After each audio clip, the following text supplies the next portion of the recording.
삶이라고 말씀을 나누었습니다. 지난주에는 속아서는 안 된다. 특별히 여러분, 거짓 잘못된 진리에 대해서 속아서는 안 됩니다. 뿐만 아니라 세상 문화를 타고 들어와서 모두가 그렇게 하면 그것이 진리인 양 착각되는 것들이 우리에게 많이 있습니다. 다시 말하면 코 없는 동로에 코 있는 사람이 가면 바보 됩니다.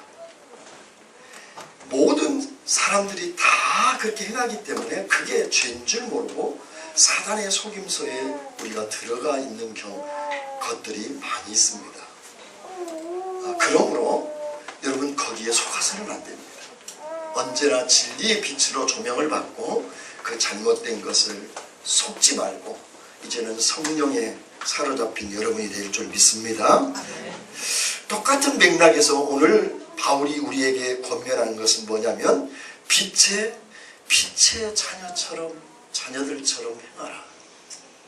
이미 예수님이 빛이라는 것이고 그 예수님이 빛으로 왔을 때 어둠이 물러갔습니다. 그래서 그 빛이 예수님을 영접한 사람은 내가 인정하든 인정하지 않든 빛의 에너지를 가진 사람입니다. 어디를 가든지 어둠이 물러가게 되어 있습니다. 그 어둠이라고 하는 것은 죄악된 어둠이 물러갈 뿐만 아니라 사단이 사로잡혀 있는 그것이 성령의 지배로 바꾸는 놀라운 축복의 통로가 여러분인 줄 믿습니다. 그래서 여러분, 늘 우리는 빛과 소금이다, 빛의 자녀다라고 하는 그런 의식으로 살아가는 것이 참으로 중요합니다. 그런데 문제는 우리 안에 빛이 있음에도 불구하고 그 빛의 열매들이 드러나지 않는 것에 대해서, 그러면 어떻게 빛의 열매를 가질 수 있는 것인지 바울이 설명해 주고 있습니다. 오늘 본문을 장로교 창시자고 우리 개혁주의, 그러니까 장로교의 모든 신앙의 뿌리를 두고 있는 칼빈이 말씀을 주석을 좀 이용해 보면 여러분 이렇게 기록하고 있습니다.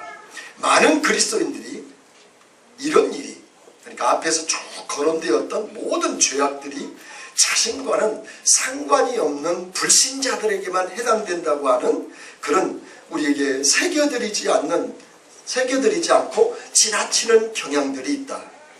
물론 바울이 그의 서신 초두에서 천국의 기업을 말하면서 우리 안에 계시는 성령께서 우리의 기업에 대한 하나님의 보증이 되셨습니다. 그 얻으신 것을 구속하시고 아울러 우리의 눈이 밝히 열려서 장차 우리의 것이 될 그 기업의 영광의 풍성을 볼 수 있도록 기도하신다고 가르친 것은 사실입니다. 다시 말하면 예수 믿으면 천국 간 것이 보증되어 있다고 말씀한 것이 사실입니다. 그 얘기를 한 것입니다. 그러나 동시에 그는 또한 우리가 하나님의 나라에서 얻을 그 기업을 상실하게 될 위험이 있는 것처럼 경고하고 있습니다. 우리가 이 두 가지 사실을 어떻게 조화를 이룰 것인가, 이 점에 대해서 우리는 구원의 확신이 단순한 추측과는 다르다는 사실임을 명심해야 합니다. 이게 무슨 얘기냐면 얘 그냥 교회 다니고 교회 왔다 갔다 하고 적당한 종교적인 행위를 하면 천국에 간다고 착각해서는 안 된다는 말을 하고 있습니다. 간다 안 간다 그 얘기가 아니라 그렇게 우습게 생각해서는 안 된다, 그런 얘기입니다. 만일 우리가 예수를 믿고 구원을 받았다 하면서도 계속해서 타락한 삶과 탐욕과 부도덕한 삶을 살아간다면 우리는 결국 하나님을 섬기는 자가 아닙니다. 우상 숭배자일 뿐이며 순종하는 자가 아닌 불순종하는 자일 뿐이라는 명백한 증거가 되는 것입니다. 그러한 자들은 천국이 아닌 지옥을 기업으로 받을 수밖에 없는 것입니다. 무슨 얘기냐면 구원을 받았다 하면서도 계속해서 타락된 삶을 살아가고 탐욕과 부도덕한 거룩한 삶을 계속 살아간다면 그건 분명히 하나님을 섬기지 않기 때문에 그렇다는 거예요. 결국 그것은 우상 숭배하는 사람과 똑같고 불순종하는 사람이다. 그래서 그 사람은 지옥을 기업으로 받을 수밖에 없는 사람이다 라는 그런 말씀입니다. 경고입니다. 행위로 구원을 얻는다 그 얘기가 아니고, 우리가 믿는 그리스도인이라면 우리의 행동에 대해서 심각하게 고민하고 몸부림치고 자기 행동에 대해서 책임질 수 있어야 된다는 거죠. 여러분, 교회를 다니면서 이거 해서는 안 되는데 안에서 계속 행한다면 여러분 정말 그 안에 성령께서 성령의 다스림을 받는 사람일까요? 제가 계속 지금 4주째 드리는 명제가 있습니다. 그것은 뭐냐면 믿기 때문에, 믿어 구원을 얻었기 때문에 우리는 반드시 행해야 된다는 것입니다. 행함으로, 내가 구원을 얻었다면 행함으로 그 구원을 증명, 입증해내야 된다는 것이죠. 그게 무슨 얘기냐? 거룩한 그리스도인의 삶, 성령으로 다스림을 받는 거룩한 사람으로 살아가야 된다. 결국 바울이 그러면서 빛의 자녀들처럼 행하라. 어둠의 자식처럼 행하지 말고 빛의 자녀처럼 행하라. 하나님이 당신을 위해, 너를 위해서 어떻게 했냐? 예수님이 오셔서 너를 위하여 생축으로, 도살장에 생축으로 드릴 정도로 희생제물이 되어서 너를 양자 삼았는데 네가 어찌해서 아직도 어둠의 속에서 사단에 속고 문화에 속고 네 가치관에, 네 중심에 속아서 왜 빛의 사람으로 살아가지 못하느냐, 그 얘기를 하고 있습니다. 심지어는 너 구원 그렇게 가지고 무슨 근거로 구원을 얻는다고 안심하느냐, 그렇게 엄하게 경고하고 있습니다. 자, 오늘 말씀을 보시면 이렇게 설명을 해주고 있습니다. 너희가 전에는 어둠이더니 이제는 주 안에서 빛이라. 빛의 자녀들처럼 행하라.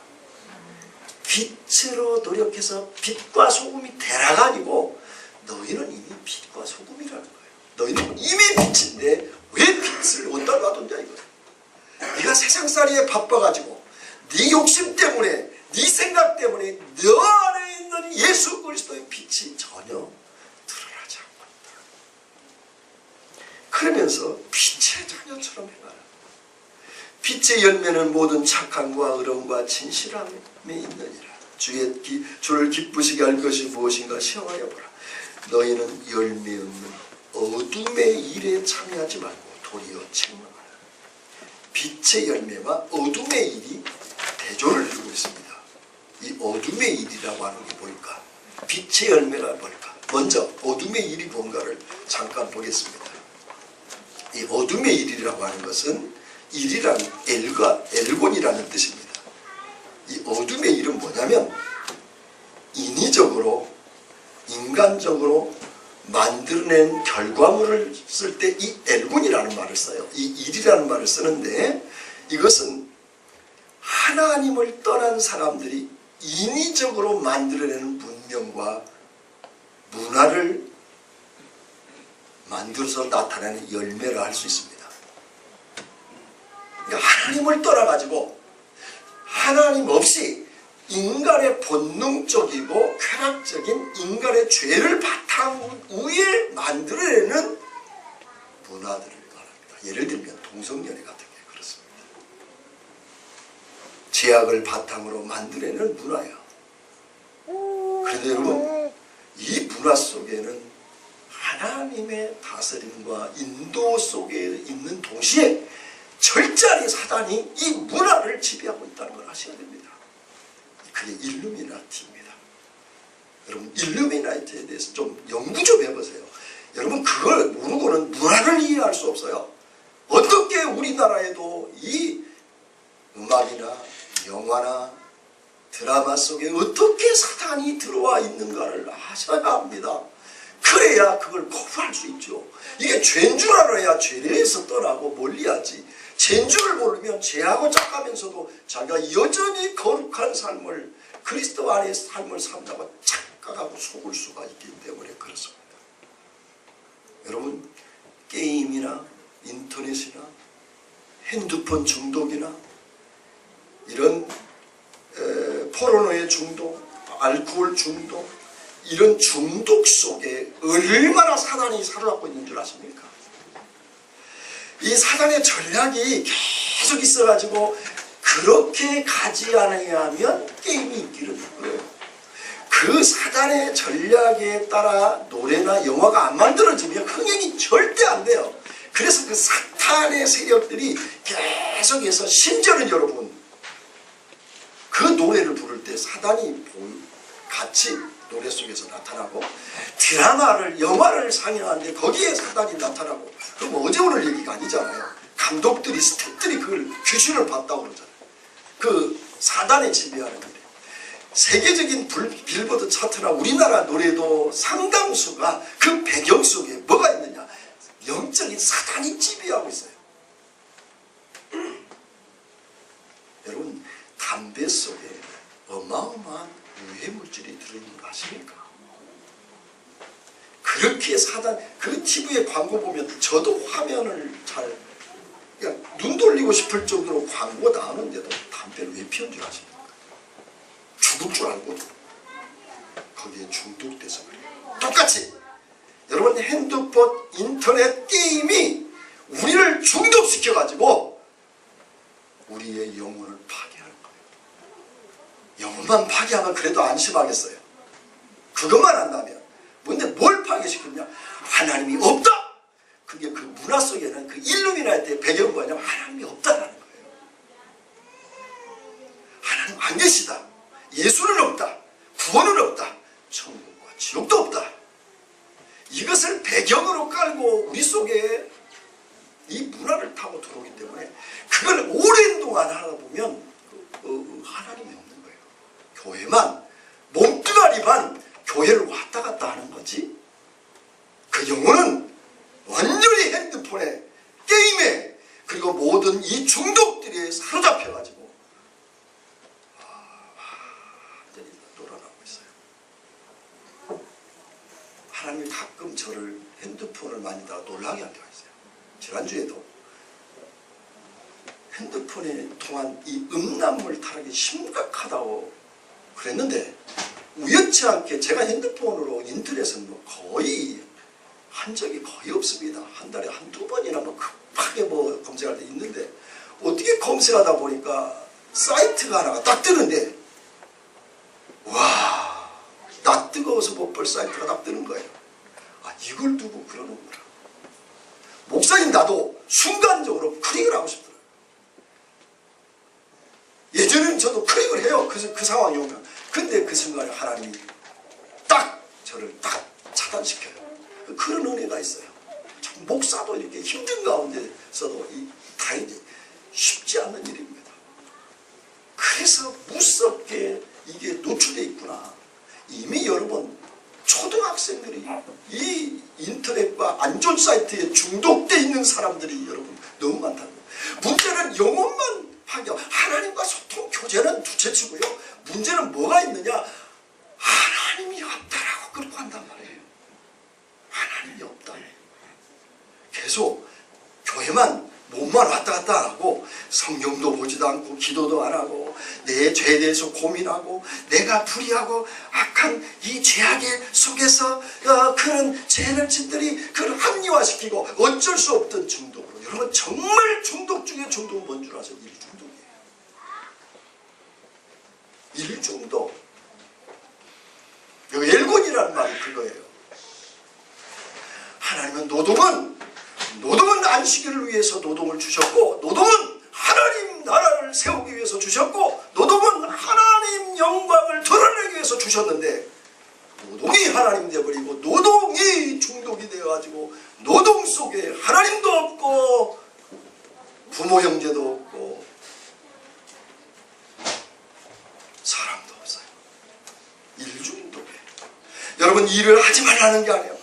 일을 하지만 그 일이 하나님의 다스림에 있어야 영원한 생명이 보장되는 거지. 거기에 하나님의 다스림이 없으면 지옥으로 그 일이 나를 끌고 간다는 거 아십니까? 여러분, 여기서 일본이라고 하는 말이 그런 말이에요. 저도 이 말씀을 묵상하고 원문을 찾아가면서 정말 충격이 된 거예요. 단순히 드러난 죄만이 아니라 실제로 우리가 중독에 사로잡혀가지고 거기에 있는데 결국 그 중독은 어디로 끌고 가느냐. 갈라디아서 5장 19절로 23절에 보면 육체의 일은 현자니 음행과 더러운 것과 호색과 우상숭배와 술수와 원수 맺는 것과 분쟁과 시기와 분냄과 당짓는 것과 불량과 이단과 술취함과 방탕, 이런 것들이 너에게 경계할 것이, 경계하는 이런 것들은, 일을 하는 자들은 하나님 나라를 유업으로 받을 수 없느니라. 그러면서 성령의 열매는 완전 반전해서 성령의 열매를 얘기합니다. 사랑과 희락과 화평과 오래 참음과 자비와 양성과 충성과 온유와 절제라고 말합니다. 육체의 일과 성령의 일을 딱 구분시키면서 로마서 6장 19절로 22절에 똑같은 내용을 이 바울이 둘 다, 갈라디아서도 바울이 썼고 오늘 또한 이 로마서도 바울이 썼고 우리 본문 단원의 에베소서도 바울이 썼는데 이 로마서 6장에서도 그렇게 얘기합니다. 너희의 육신이 연약함으로 내가 사람의 예대로 말하노니 전에 너희가 너희 지체를 부정과 불법에 드려 불법에 이른 것 같이 이제는 너희 지체를 의의 종으로 드려 거룩함에 이르라. 너희가 죄의 종이었을 때는 이제 대하여 자유하였느니라. 너희가 그때 무슨 열매를 맺으며 이제는 너희가 그 일을 부끄러운 일을 하나니. 여기 일이 일군이에요. 그러니까 하나님을 떠난 문화를 가지고 내 욕심을 채우고 내가 원하는 것을 따라가다가 하나님 없이 살다가 몸뚱아리만 교회 왔다 갔다 하고 하나님의 사람으로 살아가지 않다가 그 마지막이 사망입니다. 이제 여기에서 에베소서에서 그동안 쭉 거론했던 거짓, 분노, 도둑질, 악독, 노함, 분냄, 떠드는 것, 비방, 음행, 더러운 것, 탐욕, 누추함, 어리석은 말, 희롱만, 우선 숭배, 이런 것들을 따라가다가 마지막 사망입니다. 그 일을, 그 일군이란 말은 그 앞에 죄악된 것을 말할 뿐만 아니라 하나님을 떠나서 형성된, 왜곡된, 하나님이 원하시는 문화가 아니라 사탄에 의하여 점령당한 이 엘곤, 이 문화가 우리를 지배할 때 내가 거기에 지배받는지도 모르고 가면 사망에 간다. 다시 말하면 핸드폰에 중독돼 있으면 지옥 간다 그 말이에요. 우리 청년들 왜 못 나와요? 핸드폰에서. 하나님이, 자, 한 주간 동안 보세요. 내가 한 주간 동안 어디에 많이 들어가 있는가? 여러분, 우리 집사님들, 권사님들은 왜 일에서 못 나와요?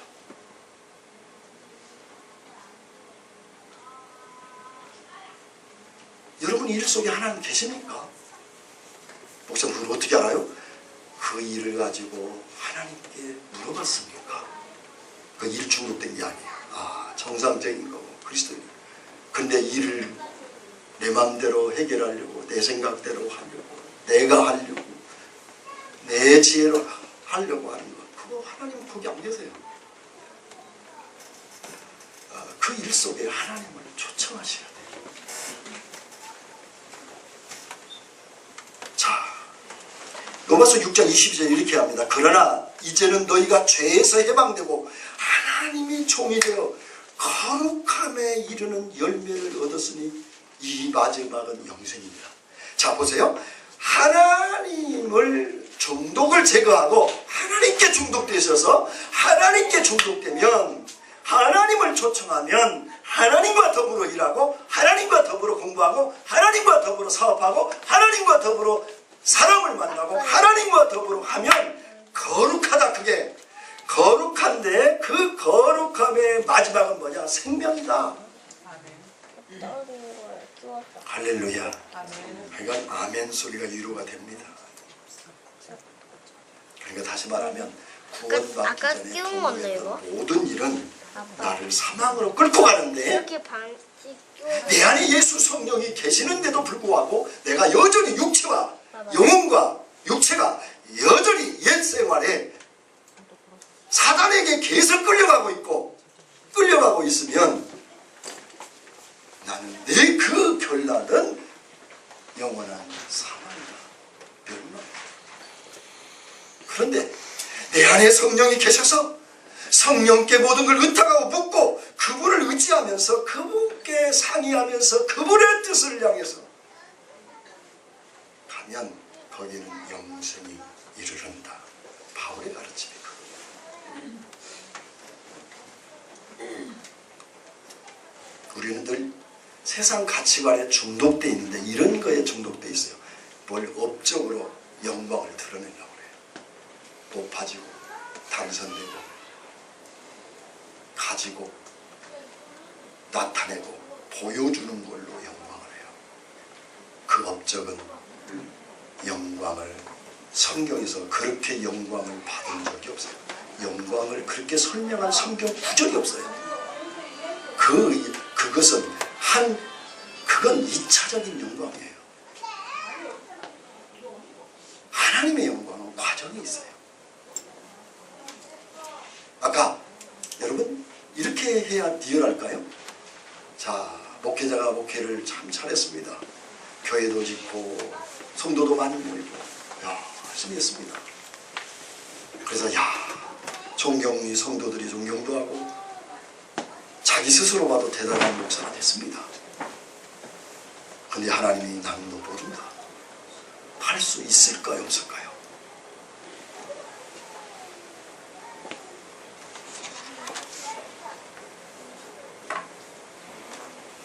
엘곤 하나님을 떠나서 내 의미로 경영하면 그 교회는 사람은 많이 모였지만 그 교회에 성령이 계시고 거기에 몰려든 자들에게는 생명이 있을지 모르지만 목사에게는 생명이 없을 수 있습니다.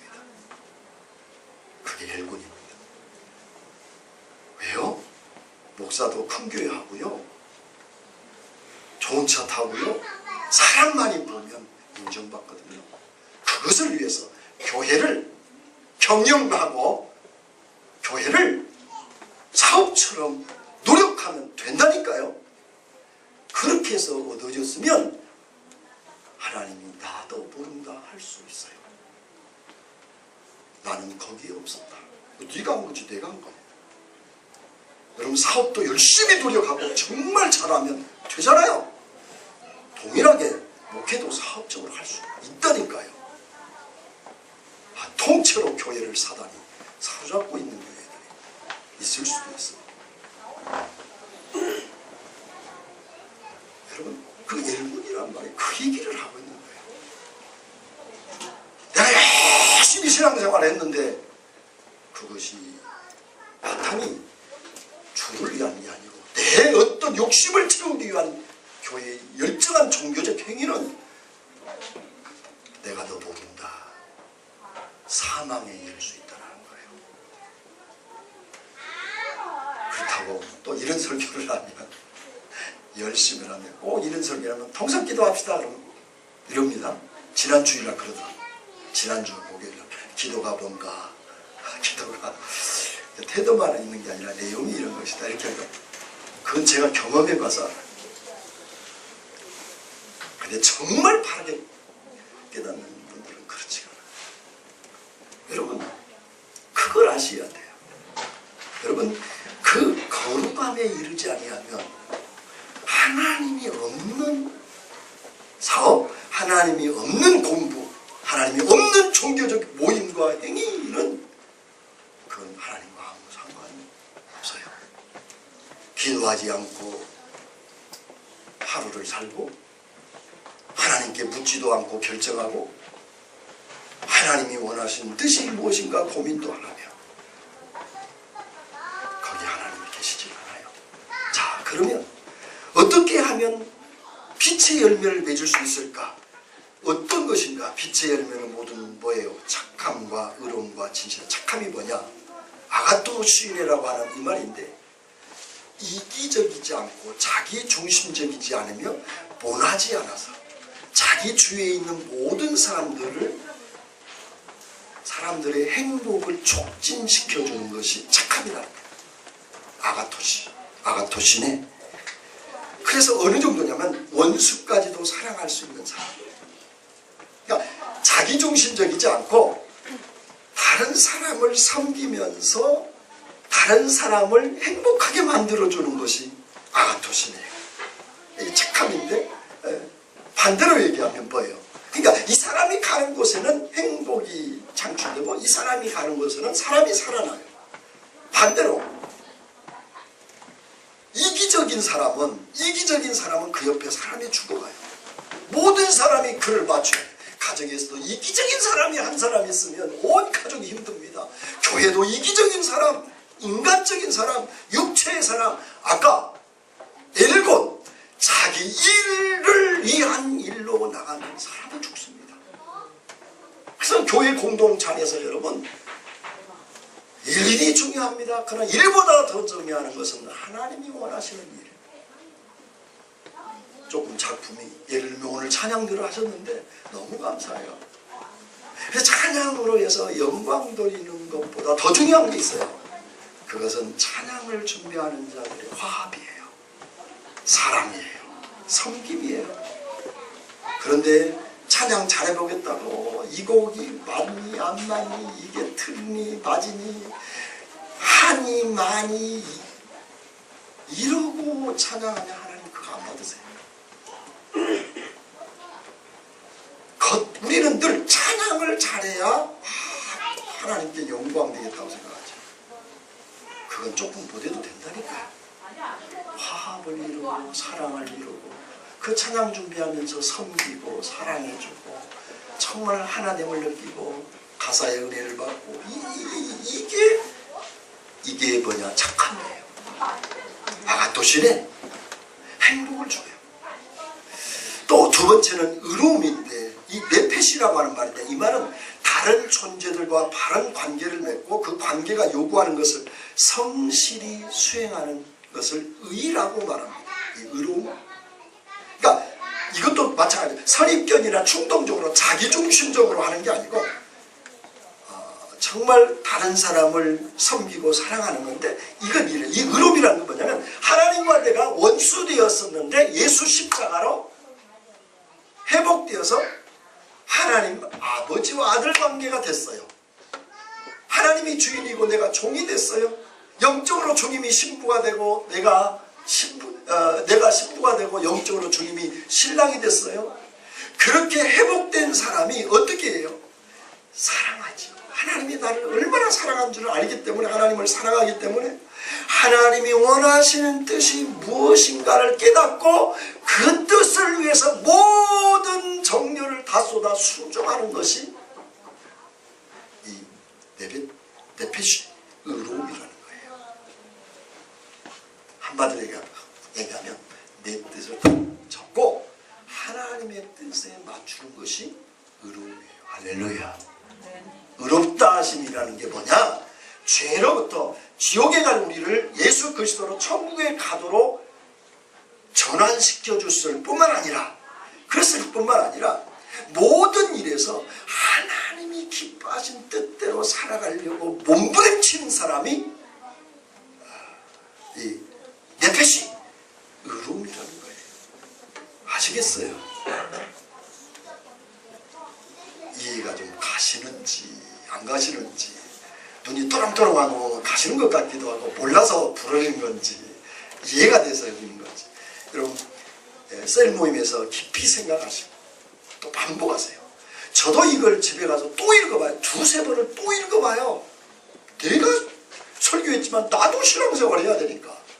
그러니까 여러분, 이 의로움이 뭔가, 저도 이런 의로움의 정의를 내려보기는 처음이에요. 예수 믿고 천당 가는 게 의로움이지, 이렇게만 알고 있었다니까요. 근데 뭐냐? 하나님 뜻대로 살고자 하는 그 마음. 그때 빛의 열매가 나타나는 할렐루야. 아멘.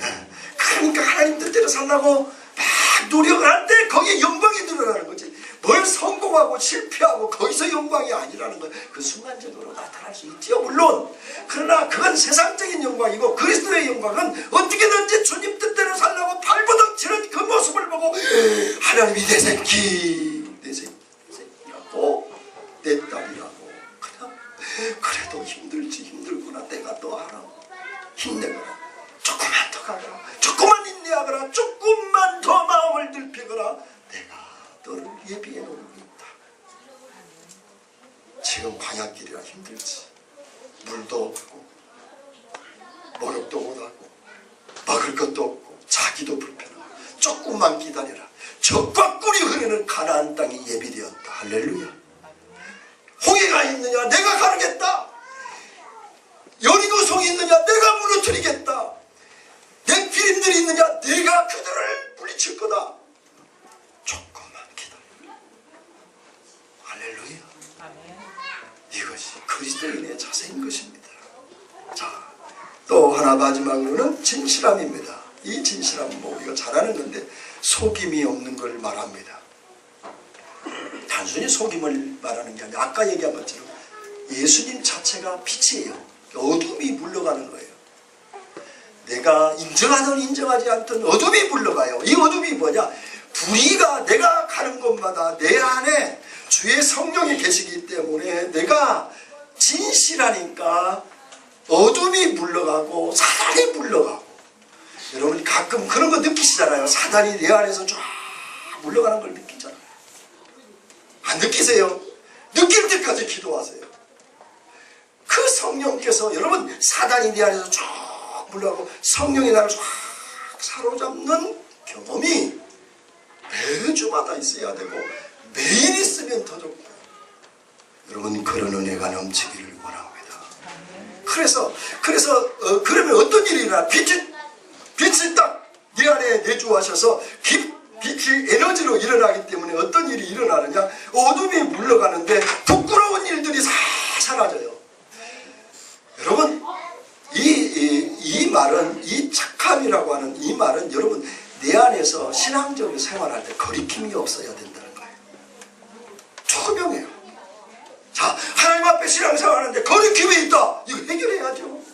여러분 부부가 거리끼는 거 있어 보세요. 얼굴만 봐도 밥맛이야지. 거리끼는 게 있어서는 안 돼요. 무슨 각방 쓰고 싶지. 여러분 거리낌이 없어. 자, 하나님과의 우리 관계도 거리낌이 있어서는 안 돼요. 거리낌이 있다. 거기 지금 벌써 사단이 나를 점령한 거예요. 내 안에 성령이 나를 지배하면 결코 거리낌이 없어요.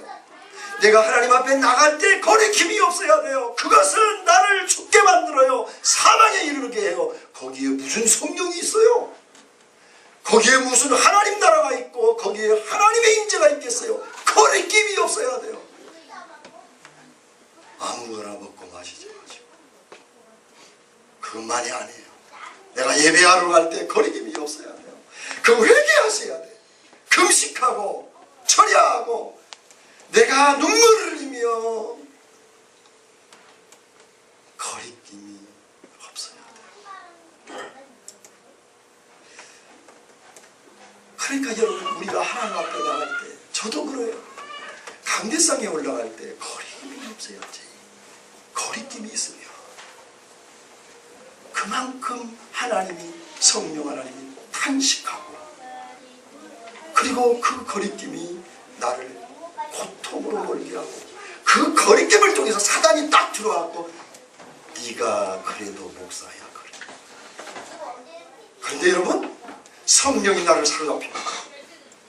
사단이 그렇게 나를 들어와서 목사야 그러면서 나를 끊임없이 낙심과 좌절시키면서 어떻게 하느냐?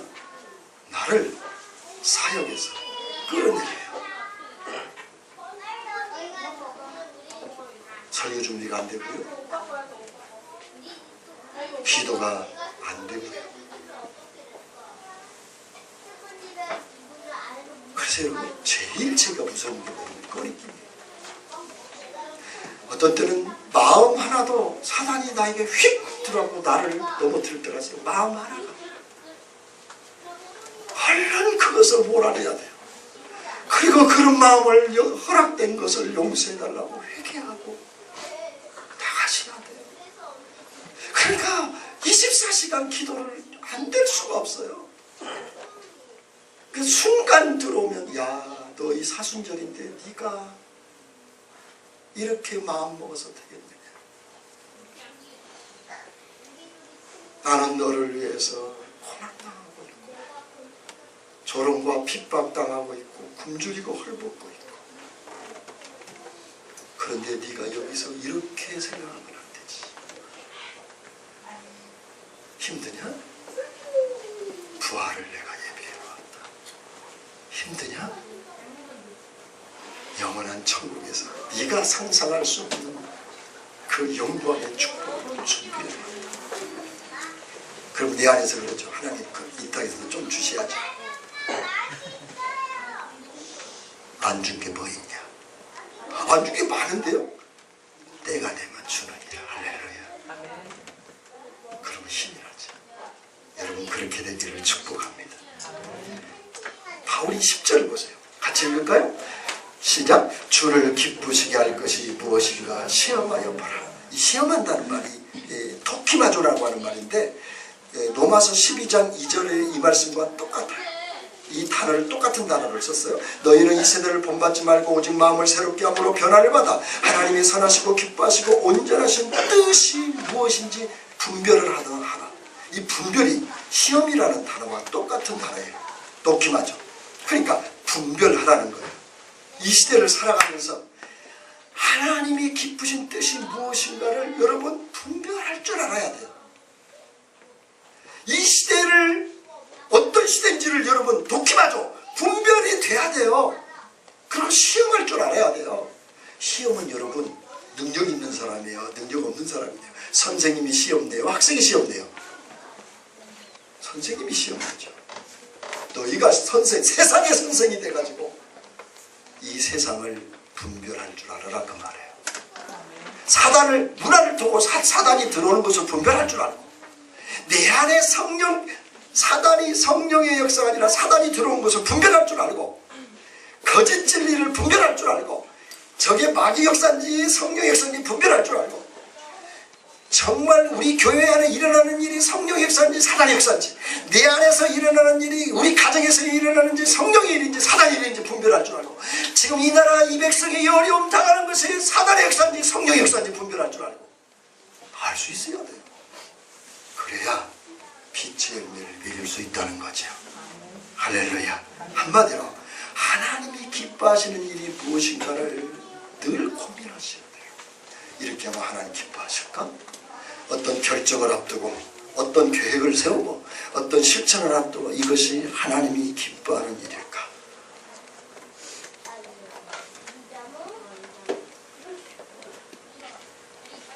자, 말씀을 맺겠습니다. 여러분 우리는 이미 빛입니다. 그렇기 때문에 빛의 열매를 가질 수 있도록 되어 있습니다.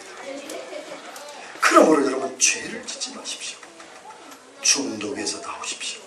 특별히 청년들은 핸드폰 중독에서 나오세요.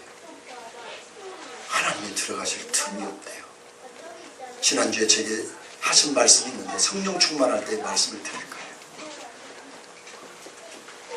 오직 답답한 하나님이 찾아오셔서 저에게 이미 주신 말씀이 이렇게 많은데 또 찾아오셔서 하시는 우리 교회 하시는 말씀 지난번에 말씀드린 거 있었죠.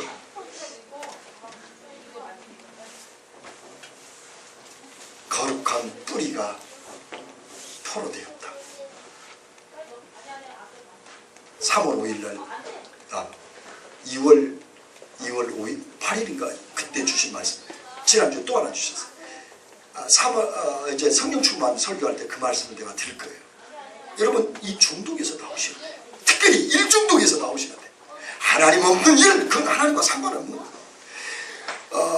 그래서 여러분 우리가 믿음으로 구원을 얻지만 행함으로 그 구원받은 자인 것을 증명하시기를 축복합니다.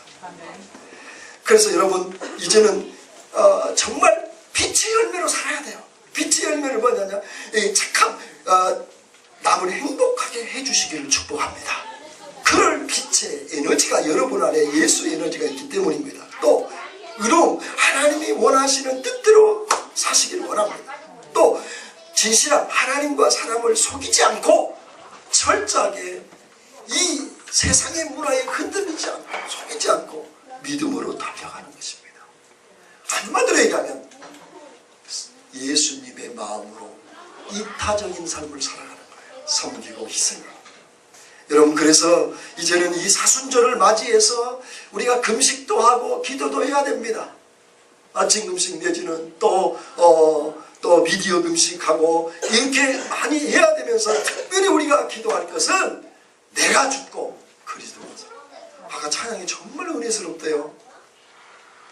내가 죽음으로 그리스도가 살. 죽을 때 산다고. 근데 그게 죽는 게 아니죠. 사는 것이. 십자가의 죽음이 없이 어떻게 부활이 있어요? 내가 죽을 때, 가정에서 내가 죽을 때 가정이 행복해지고, 교회에서 내가 죽을 때 교회가 행복해지고, 내가 나라를 위하여 죽을 때 회사와 나라가 행복해지는 거예요. 여러분, 오늘도 철저하게 예수님이 십자가의 죽음으로 내가 구원이 있고 부활의 영광이 있고 승천이 있고 재림이 있고 나를 신부 삼았기 때문에 이제 우리는 정말 다른 사람을 위하여 하나님의 뜻이 무엇인가를 깨닫고 그 뜻대로 남을 위하여 죽는 삶이 되기를 원합니다. 그리하여 경건하고 축복된 은혜로운 사순절이 되기를 주의 이름으로 축원을 드립니다. 기도하겠습니다. 우리 같이 한 목소리